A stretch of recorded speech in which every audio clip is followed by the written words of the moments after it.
भगवान श्री हरि विष्णु स्वयं मानव बनकर धरती पर अवतरित हुए।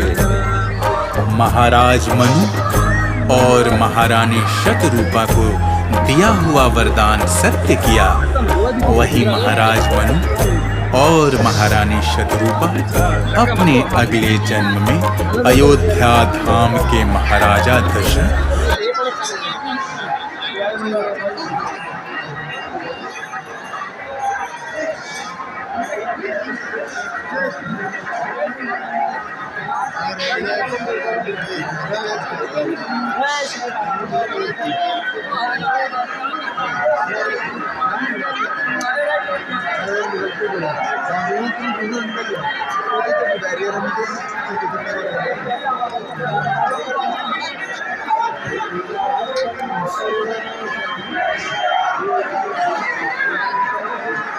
जय श्री राम।